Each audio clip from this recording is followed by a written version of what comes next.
The March REA auction just ended, and there were some incredible items that sold, including some rare T206 backs, a 1910 Real Photo Boston Red Sox postcard, and some early Honus Wagner cards. Let's take a look at some of the top selling items at this auction. What I'm going to do is take a look at top 24, just because that's how they have that per page, and then some honorable mentions.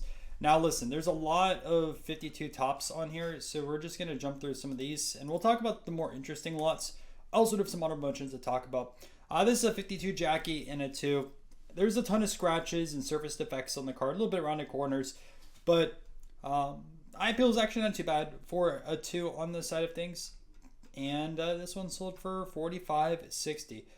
And we're going to actually jump into a really interesting item, at least to me, and this is a 1910 Red Sox Spring Training Hot Springs Arkansas postcard. This is amazing. And this is a real photo postcard. You can see it's like a photograph affixed to a postcard.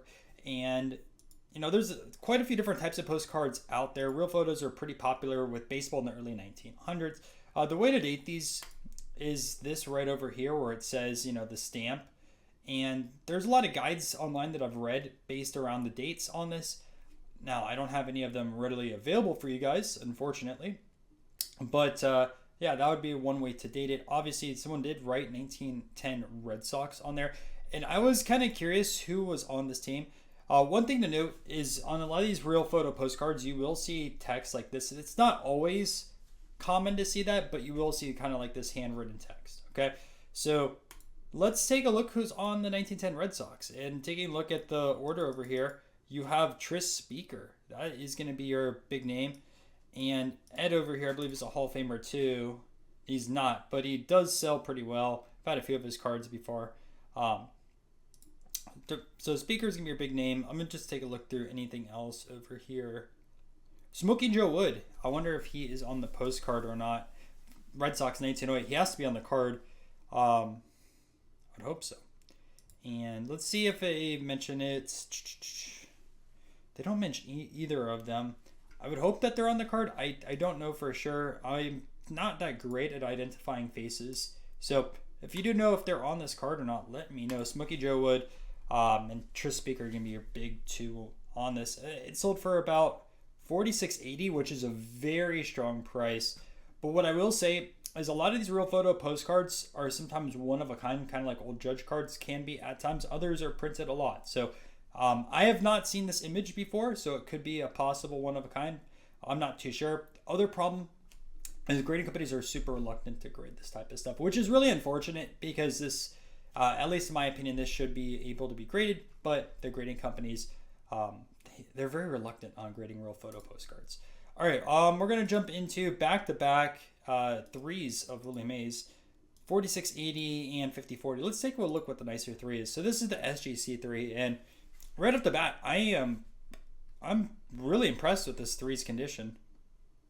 The photo's a little grainy here on my side, and I mean this has strong eye appeal. I wonder why. It also mentions being reholdered. I'm curious why this got a 3. It looks really nice. Huh. Oh, it says there's some staining down over here. I can see it now. It blended in, but you can see the little bit of stain. I'm like, why did that get a 3? Couldn't really tell. I mean, and this isn't a bad 3 either. I kind of prefer the SGC 3. I know this doesn't really have staining, but like, compare them. I mean, the SGC 3 looks way nicer, and you're talking $400 cheaper. Someone paid up for that sub. All right, so there's that side of things. Let's jump in the next row. So a few T206s on this roll, and let's take a look at the first one. We have Rube Manning, and this is an Oozit. You don't see these that often. Super, super rare back. And I wonder what it mentions over here. It says T206 resource 6 most difficult. I know a few people mentioned that's not the best website. Some people do like it. So I'm just following the description, right? But regardless, $5,000 for essentially a common in the set, but you're paying for the back on that. Then you have a 2 of a Ty Cobb. And is this just a normal sweet capital? Yeah, a normal sweet capital. But regardless, on the side, I think $5,000. These have gotten quite expensive. Up next, we have a 1949 Bowman of Satchel Paige in a 3.5. Again, not bad eye appeal on this one. 5160 on this copy. Some surface scratches right over there, but and some centering. But probably about appropriate graded. Maybe I could see it also getting a 4. Another Ty Cobb on this side of things. Bat off shoulder. And wow, that got a 1. Am I missing like a pinhole or something? Oh, right there. You can see. I think this is like a rip or a pinhole. Can't tell, but that is a magnificent 1. Let's see. There you go. Look, tack holes. I was like, I thought that's what it was right there. And anytime there's a card that has a hole in it, it's either a 1.5 or a 1. Very, very nice on that copy. A Joe Namath on here. Rookie card.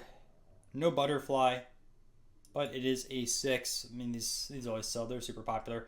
$5,400 on that copy. An E94, Terry Turner. Wonder what the story is on this one. I really wish we got a better description on this instead of just graded through VG3 for the Cleveland Naps. I mean, I like REA, but that's kind of a lazy description for a $5,000 card, no? Either way, $5,400 on that copy. Johnny Evers on the trio of the Cubs. This is a Hindu, another very, very scarce back. Uzit, I believe, is way rarer than a Hindu. But I do like the Hindu backs quite a bit. They have a really awesome design. And this one sold for $57.60 on this copy. Graded a 1.5. St. Louis variation tend to be pretty tough to find. There actually has been quite a few St. Louis variations selling at a few auction houses. This got a 1.5. Personally, if I graded this, it would get a 1. But good colors, but those creases go all the way through the body. I mean, you can see it goes right through there. Polar bear, obviously. You can take a look at the back over here. Some staining, but that's always coming with these. That sold for $57.60. Jumping into the next row, we have a Ty Cobb bat off shoulder in a 3. Super old cert. I don't think this gets a 3 today, but I got a $57.60. It is an old mill, to let you guys know on that. So we're getting a lot of off backs today. 1933 Gowdy Ruth. How did that get a 1? But you can see that there's a crease that goes right through there. Some staining, or if that's an ink, I can't tell if like someone added an ink or staining on that. Pretty good eye appeal though for a 1. I mean, not all 1s are equal, right? This is a very, very nice one. Probably like the upper end of 1s that you're gonna find for a 33 Gowdy. So that sold for $7,800. I'm curious how this sold compared to like the average looking ones, or how close to this sold to a 2, because that looks pretty nice. And up next, just your classic 86 Jordan SGC 8. I mean, this all the time, and that sold for $9,300. Nothing really too special there. I say that. I mean, it's a great card. I'm not trying to downplay it, but Tito 6 Cobb in a green. We see these all the time as well. Sweet cap rollback. Most popular, the 4 Cobbs. I think there's less of these. That's why they tend to go for a little bit more. I still like the red design the best. If I had to pick a second favorite, it would be green. This sold for $9,300. All right, so we're down to our last 8. We have a 49 Jackie over here. Sold for $10,203. Looks about right. Oh, here we go. So, bold colors, crisp image. Excess ink next to Robinson's image, which, I mean, you see it over there. There are several small wrinkles visible on the reverse, noted for accuracy. Where are these wrinkles at? I might be... Oh, I see them right there. I'm shocked I got a 3. Look at all those wrinkles. Huh. Shocked. All those wrinkles got a 3. All right, we're gonna jump into the next one. Josh Clark, T206 drum, another common, but a rare back. I really like these rare backs. and $10,800 on this copy, and a 3. Really nice looking 3 also. Another Babe Ruth. This is a 2.5. I guess this answered my question off of the eye appeal. And that 2.5 sold for 11.7 on that. And it's not even a bad 2.5. I mean, it's off-centered. You'll see this happen a lot with 33 Gaudis. I've had some even worse centering on this side of things, but you'll see like a left or right border that's like pencil thin, and the rest of the card looks pretty nice. And it's low grade, but I don't mind those in comparison to like big creases or more corner wear. All right, 1962 Mantle and an 8. These 62s are tough because all the damage tends to show in these wood borders. Pretty good eye appeal. Nothing wrong on that. I can't tell if that's like a print effect or not right there. And then Fanatics is top 30% on that card. All right, our top 4 up first. We're going to see a 1915 Cracker Jack of Honus Wagner. This got graded A2. It looks like there's some staining, which is common with Cracker Jacks. Although 15s you find in higher grades, just because you get the full set. This one sold for 18.6. Then we have an E90 Honus Wagner. These have really, really taken off over the last few years. And for good reason, right? And you see the caramel back over here, which I like. And the portrait on this side of things, it sold for $60,000. Top 2 sales, we have Mantles back to back. It says newly discovered on this 4, so probably newer. Never been graded. This 3 doesn't actually look too bad. I mean, it has some centering issues. Oh, there we go. I'm like, why did I get a 3? I'm shocked. You can see there's like creases and some corner wear here on the back. The front looked pretty nice. Can't really tell. And then let's look at this 4. Another really, really nice 4. And that is a great copy for a 4 too. I do like the eye appeal and a lot of stuff that they sold this time around. Oh, this looks great. And what does it say on here in the back? I'm kind of shocked this got a 4. But it sold for $108,000, which is a very strong price for a 4, I will say that. I mean, I haven't been paying attention to the Mantle market that much, but I feel like 4s are around $80,000 to like $100,000 depending on eye appeal. Original owner who pulled the card from a wax pack in 1952. Wow.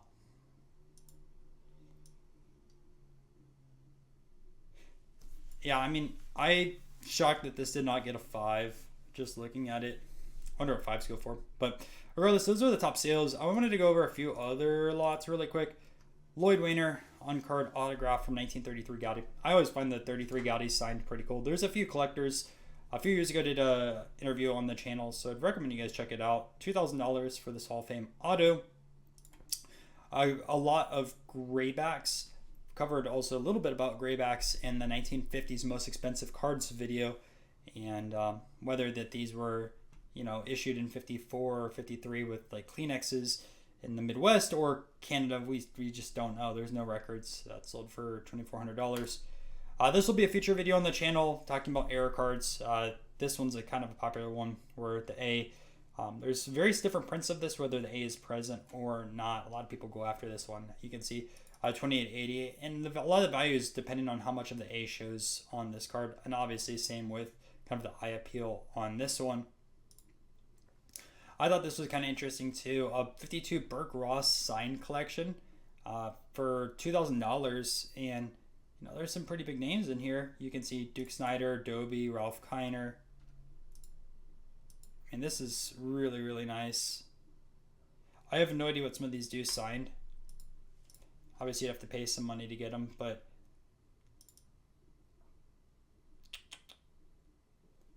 I wonder if anyone is going after the set signed. Either way, this is really cool.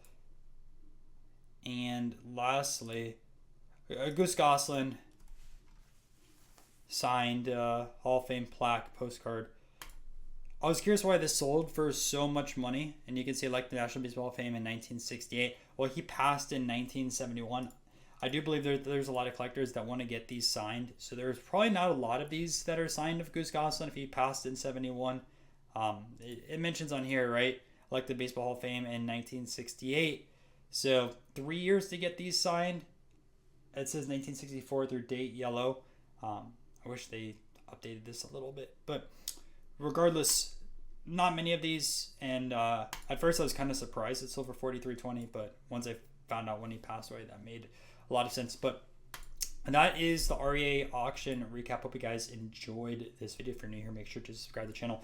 We're uploading 3 different card videos every single week. And yeah, I'll catch you in another video.